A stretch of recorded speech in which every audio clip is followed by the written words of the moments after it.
주기도문 계속해서 우리가 살펴보도록 하겠습니다. 마태복음 6장 9절에서 13절 말씀 우리 함께 찾아서 읽도록 하겠습니다. 마태복음 6장 9절에서 13절 말씀이 되겠습니다. 마태복음 6장 9절에서 13절 우리 찾았으면 같이 읽겠습니다. 그러므로 너희는 이렇게 기도하라. 하늘에 계신 우리 아버지여, 이름이 거룩히 여김을 받으시오며 나라가 임하시오며 뜻이 하늘에서 이루어진 것 같이 땅에서도 이루어지이다. 오늘 우리에게 일용할 양식을 주시옵고 우리가 우리에게 죄 지은 자를 사하여 준 것 같이 우리 죄를 사하여 주시옵고 우리를 시험에 들게 하지 마시옵고 다만 악에서 구하시옵소서. 나라와 권세와 영광이 아버지께 영원히 있사옵나이다. 아멘. 예, 주기도문은 세 가지로 구성이 되었습니다. 앞에 세 번은 하나님을 위한 기도가 되겠고 뒤에 네 개는 우리 자신을 위한 기도, 마지막 나라와 권세와 영광이 아버지께 영원히 있사옵나이다. 아멘은 송영이 되겠습니다. 그리고 하나님을 위한 기도가 세 가지입니다. 하나님의 이름을 위한 기도, 하나님의 나라를 위한 기도, 하나님의 뜻을 위한 기도가 되겠습니다. 그리고 우리 자신을 위한 기도는 네 가지가 됩니다. 일용할 양식을 위한 기도, 죄사함을 위한 기도, 시험에 들지 않기 위한 기도, 네 번째 악에서 구원받기를 위한 기도. 이렇게 네 가지 기도가 마치게 되면 성령으로서 주님께서 가르쳐 주신 기도는 아멘으로 끝이 나는 것입니다. 먼저 우리의 기도의 대상이 하나님 아버지시라고 했습니다. 그동안 했던 거 잠깐 또 복습하고 넘어가도록 하겠습니다. 그리고 예수님이 기도를 가르쳐 주실 때 제일 먼저 가르쳐 주신 것이 바로 기도의 대상입니다. 그 기도의 대상이 아버지라고 했습니다. 이렇게 참된 기도는 인격적이고 구체적인 대상이 있는 것입니다. 주님은 그 대상이 하늘에 계신 아버지라고 우리에게 가르쳐 주셨습니다. 제자들은 예수님의 기도를 곁에서 지켜보면서 자기들이 배우고 알던 기도와는 전혀 다른 질적인 차이를 느끼게 됩니다. 그 질적인 차이를 느끼게 되는 가장 중요한 차이가 바로 아버지라는 호칭에 있습니다. 그리고 아버지라는 그 호칭 뒤에 바로 하늘에 계시라는 말을 덧붙여 있는 것입니다. 여기서 하늘은 위치나 장소를 의미하지 않고 땅의 것을 초월하는 능력을 의미하는 것입니다. 하늘에 계시다는 것은 우주를 다스리는 하나님의 주권과 통치를 의미하는 것입니다.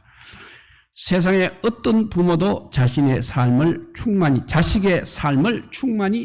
채워줄 수는 없습니다. 그러나 하늘에 계신 우리 하나님 아버지는 세상의 아버지와 달리 충만하고 충만하신 분이십니다.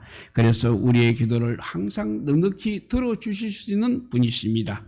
그래서 우리가 기도하는 하나님은 하늘에 계신 아버지이시란 것을 항상 명심하시기 바랍니다. 그래서 우리가 힘들고 어려운 일을 만났을 때는 하나님께 기도해야 하는 것입니다. 정말 힘이 들 때는 그냥 아버지라고만 불러도 됩니다. 그것만으로도 완벽한 기도가 되는 것입니다. 그래서 흔히 통성 기도할 때 주여 아버지하고 외치게 되면 우리의 답답한 마음이 열리게 되고 힘이 생기는 것입니다. 그리고 하나님을 아버지로 부르는 모든 사람은 다 하나님의 자녀가 되는 것입니다. 그리고 하나님께서는 당신의 자녀들에게 본능적으로 베풀어 주시는 축복을 받게 될 것입니다. 그래서 우리 기도의 대상이 하나님 아버지라는 것을 항상 생각하고 제일 먼저 아버지를 부르시기를 바랍니다.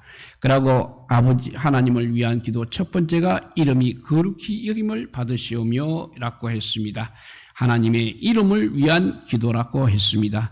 이 말은 하나님을 인정하고 의지하며 하나님께 가까이 나아가야 한다는 것입니다. 하나님을 거룩하게 하는 가장 좋은 방법이 바로 하나님을 가까이 하는 것입니다.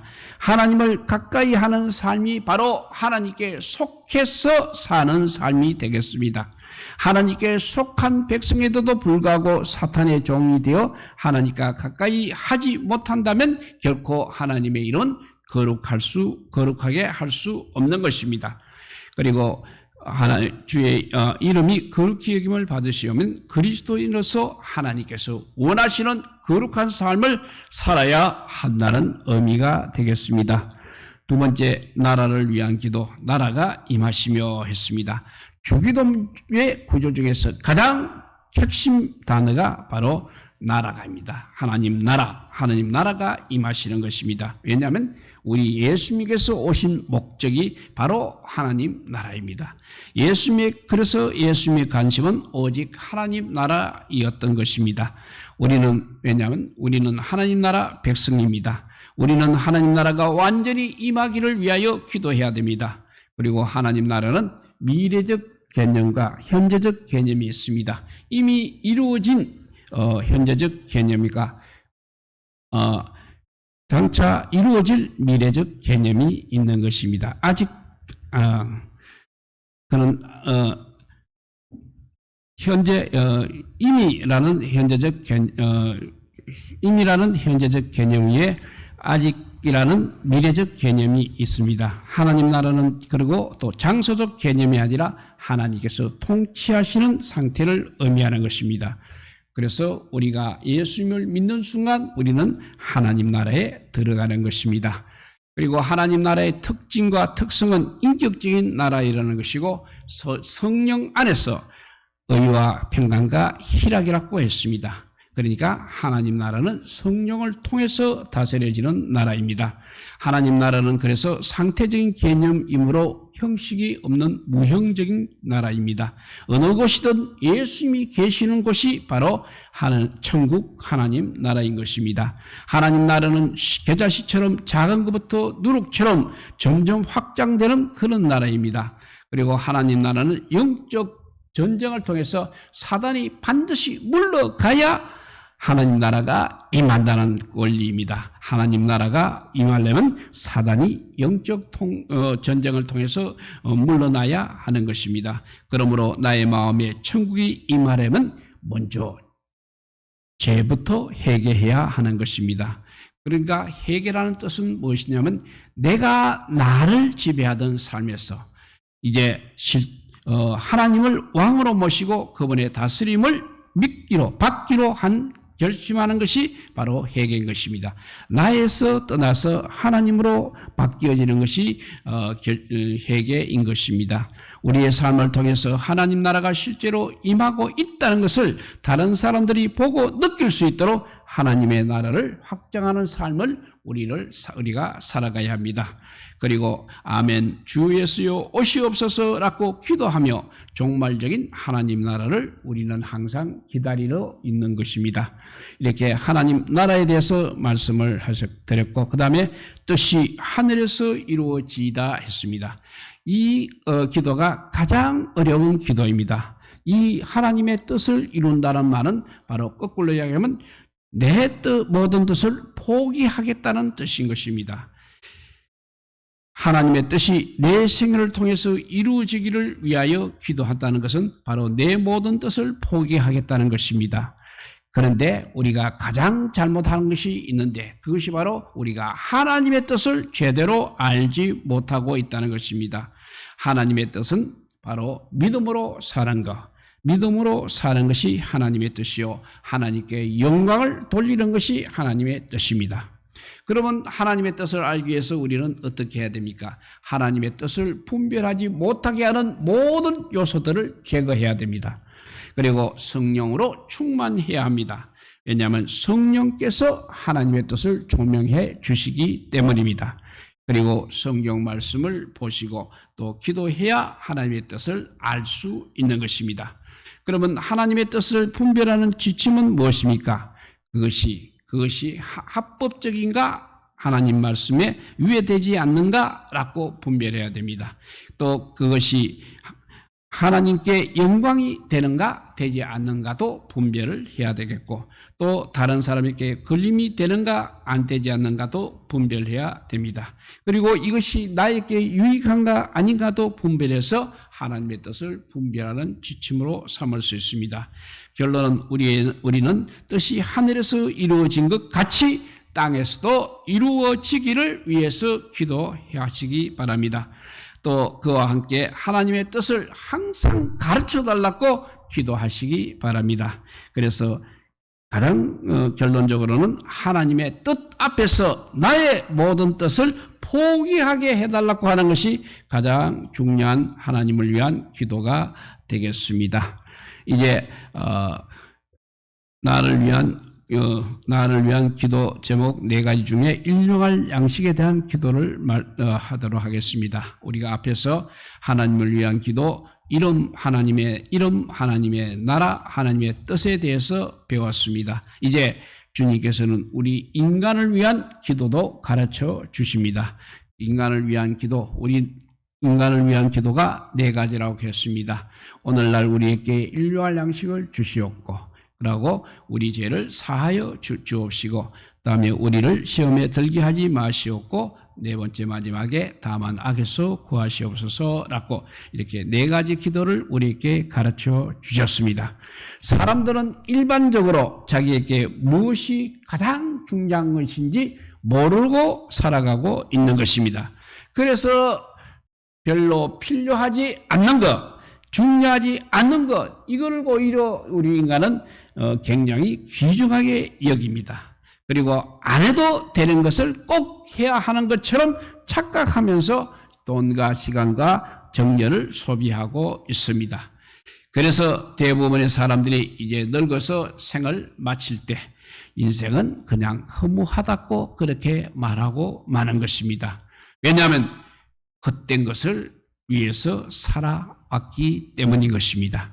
헛된 것을 위해서 너무 열심히 살아왔다는 것입니다. 그래서 인생이 허무하다는 것입니다. 그러나 정말 중요한 것을 위해서 아낌없이 살아온 사람들은 죽을 때 허무하다고 하지 않고 감사와 기쁨과 찬송 속에서 숨을 거두는 것입니다.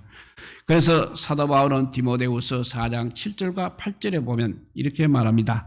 내가 선한 싸움을 싸우고 나의 달려갈 길을 마치고 믿음을 지켰으니 이제 후로는 나를 위하여 의의 면류관이 예비되었다고 했습니다.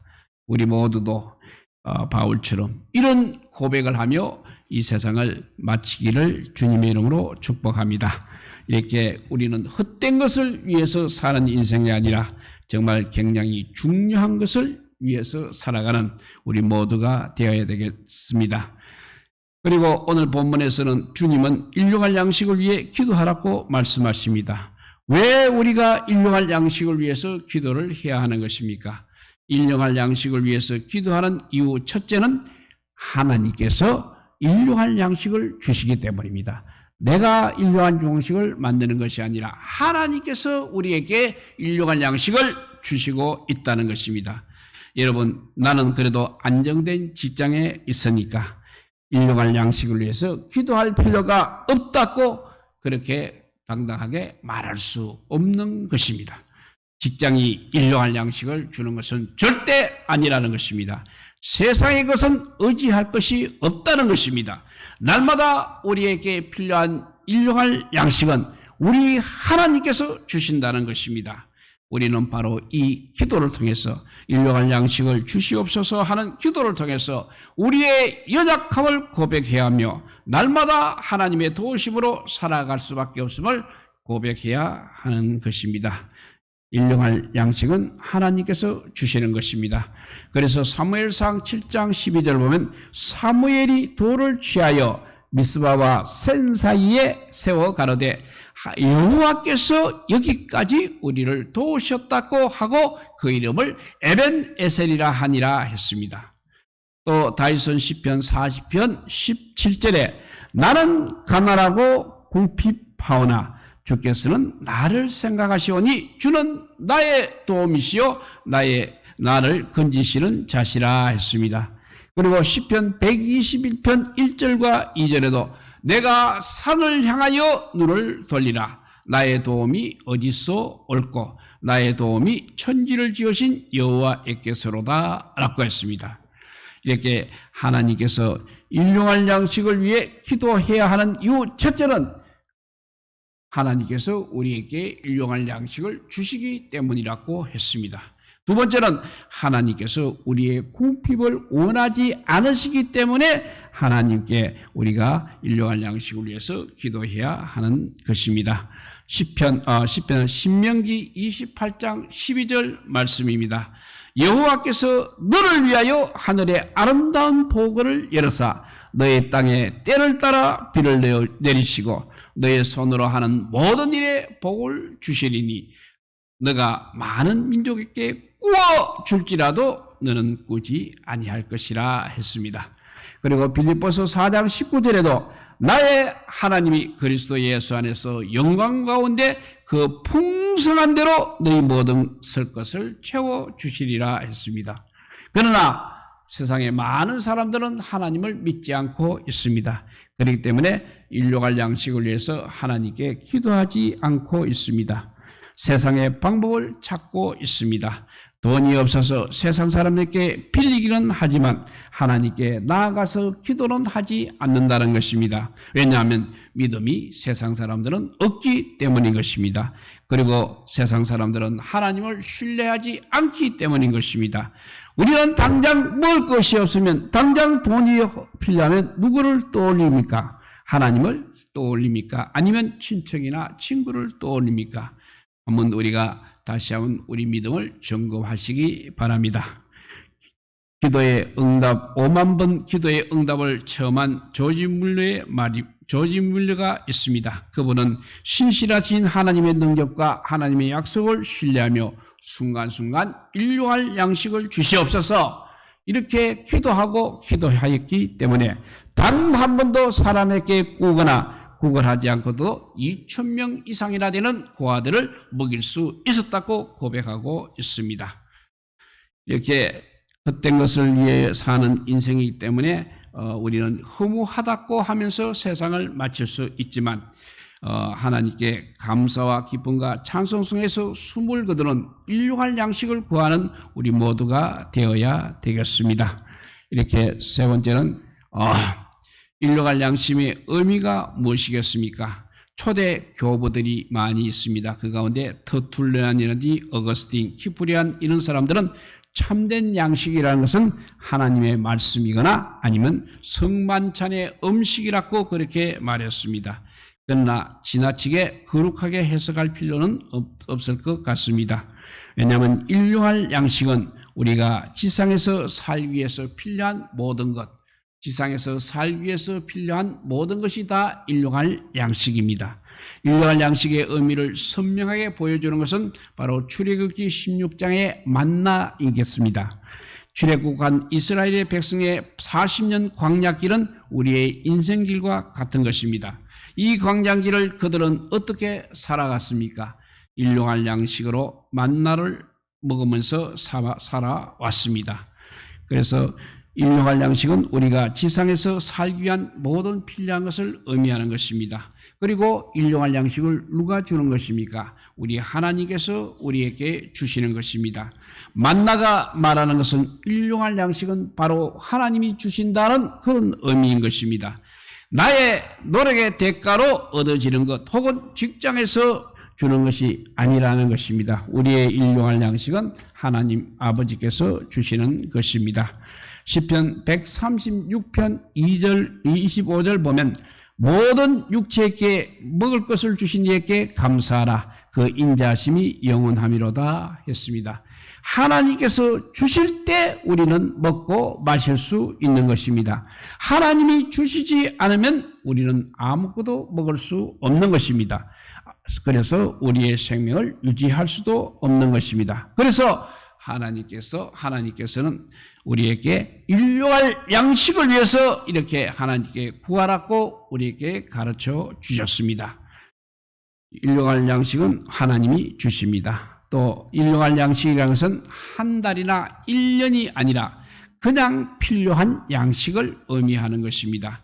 만나는 하루번이었습니다. 모세는 출애굽기 16장 19절에서 누구든지 아침까지 그것을 남겨두지 말라고 했습니다. 하나님께서 하루치만 양식을 거두라고 했습니다. 내일 혹시 만나가 내리지 않을지도 모른다고 걱정하여 2, 3일 이치를 거두었던 것입니다. 그래서 사람들이 욕심껏 이틀분의 만나를 거두었을 때 하루가 지나가니까 그 만나에 벌레가 생기고 썩어서 냄새가 났다고 합니다. 물론 미래가 불투명한 인생을 우리는 살아가고 있으니까 거기에 벌레가 생기고 사람들이 욕심껏 이틀분의 만나를 거두었을 때 하루가 지나니까 거기에 벌레가 생기고 썩어서 냄새가 났다고 했습니다. 물론 미래가 불투명한 우리 인생을 살고 있는 우리들은 몇 달 뒤, 몇 년 뒤 이렇게 생각하지 않을 수는 없는 것입니다. 가족들의 미래를 위해서 계획하고 저축하는 것을 거만한 것은 아닌 것입니다. 첫째, 우리는 장래를 위해서 노심초사하지 말라는 것입니다. 일용할 양식만 구하는 것은 바로 장래를 위해 노심초사하지 말라는 것이고, 두 번째는 오늘이 우리의 마지막인 것처럼 살아갈 것을 교훈하는 것입니다. 세 번째, 일용할 양식을 구하는 것은 큰 재산을 쌓기 위해서 근심하거나 자신을 괴롭히지 말라는 것입니다. 그래서 마태복음 6장 34절에 내일 일은 내일 염려할 것이요 한낱 괴로움은 그날에 족하니라고 했습니다. 아침에는 만나, 저녁에는 메추라기를 주셔서 40년 동안 살아가게 하셨던 하나님은 지금도 그렇게 하시는 것을 믿으시기 바랍니다. 그리고 일용할 양식을 구하는 것은 사치와 욕심을 위해서 기도하지 말고 필수적인 것을 위해서 기도하라고 하시는 말씀입니다. 클레멘트라는 사람이 재물은 구두와 같다고 했습니다. 구두는 무작정 크다고 좋은 것이 아닙니다. 발에 맞아야 구두는 좋은 것입니다. 재물도 많다고 무조건 좋은 것은 아니라는 것입니다. 자기 분수에 맞아야 좋은 것입니다. 재물이 좋은 것입니다. 이것이 바로 성경적인 물질관입니다. 이런 성경적인 물질관을 우리가 가져야 합니다. 부족한 것도 하나님의 뜻은 아닙니다. 그렇지만 남아 도는 것도 역시 우리 하나님의 뜻은 아니라는 것입니다. 부족하면 물질에 대한 염려와 근심으로 우리의 마음이 하나님을 바라보지 못하게 됩니다. 남으면 또 하나님보다는 우리가 또 물질을 더 의지하며 쾌락과 타락을 하게 되는 것입니다. 그러므로 우리는 신앙생활에 지장을 초래하는 부, 또 지장을 초래하는 출세, 지장을 초래하는 주인은 반드시 우리가 거절할 수 있어야 하는 것입니다. 그런데 우리는 이것을 잘 못하고 있고 모르고 있습니다. 우리에게 꼭 필요한 일용할 양식이 어느 정도인지를 그 적정선을 우리가 잘 모르고 있다는 것입니다. 그것을 정확히 알고 계시는 분은 바로 우리 하나님 분이십니다. 그래서 솔로몬은 이렇게 말했습니다. 이렇게 기도했습니다. 잠언 30장 8절에 이렇게 기도했습니다. 나로 가난하게도 마옵시고 부하게도 마옵시고 오직 필요한 양식으로 나에게 먹이시옵소서라고 기도했습니다. 우리도 나로 가난하게도 마옵시고 라고만 기도할 것이 아니라 부하게도 마옵소서라고 반드시 기도하시기 바랍니다. 그리고 일용할 양식을 구하라는 것은 바로 영적인 양식을 구하라는 말씀이 되겠습니다. 일용할 양식은 결코 육적인 것만 뜻하지 않는다는 것입니다. 오늘 하루 영적인 필요를 위해서 우리가 기도해야 하는 것입니다. 오늘 하루도 나에게 필요한 말씀을 주시옵소서. 영적으로 살 수 있는, 그리고 승리할 수 있는 그런 힘을 주십시오라고 우리가 기도해야 되겠습니다. 우리에게는 항상 공통체적인 기도가 있습니다. 우리에게 일용할 양식을, 또 우리의 죄를, 또 우리를 시험에 들게 하지 말라고 우리는 기도할 때 바로 공동체적인 정신을 가지고 기도해야 하겠습니다. 마지막으로 일용할 양식을 위해 기도하는 사람이 바로 하나님께 감사할 수 있습니다. 우리는 주님의 교훈을 따라 일용할 양식을 위해서 기도해야 합니다.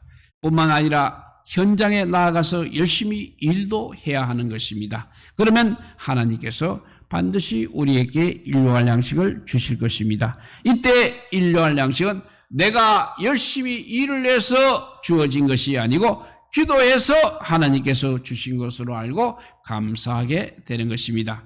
그러나 기도하지 않는 사람은 똑같이 일용할 양식을 공급하여 받았을 때 내가 수고한 것을 수고해서 얻은 것으로 그렇게 잘못 생각하기 쉽습니다. 일용할 양식을 주시는 분은 반드시 우리 하나님이시다라는 것을 분명하게 마음속에 새기며 일용할 양식을 주실 때마다 하나님께 감사의 기도가 넘치는 우리 모두가 되시기를 우리 주님의 이름으로 축복드립니다. 기도하겠습니다. 사랑의 하나님 감사합니다. 오늘도 우리에게 일용할 양식을 허락하여 주셔서 이렇게 이 저녁에 올라와서 주님께 감사의 기도를 드리게 하여 주시니 감사합니다. 내가 힘들어 애써 버려서 아버지여 일용할 양식을 얻는 것이 아니라 우리가 하나님께 기도함으로써 일용할 양식을 얻는다는 것을 우리가 평생 잊지 않게 하여 주시기를 간절히 비옵나이다. 그래서 일용할 양식을 위해서 정말 내가 노력해서 얻으려고 하는 사람들이 평생 노력해도 끝에 가서는 인생은 허무하다라고 밖에 말할 수 없는 그런 아버지와 비참한 인생이 되는 것이 아니고 하나님께서 나에게 일용할 양식을 주셔서 오늘도 귀한 양식으로 아버지와 살아가고 있음을 감사하며 하나님께 기도하는 우리 모두가 되게 하여 주시기를 간절히 빌고 원하올 때 우리 구주 예수 그리스도 이름으로 기도드리옵나이다.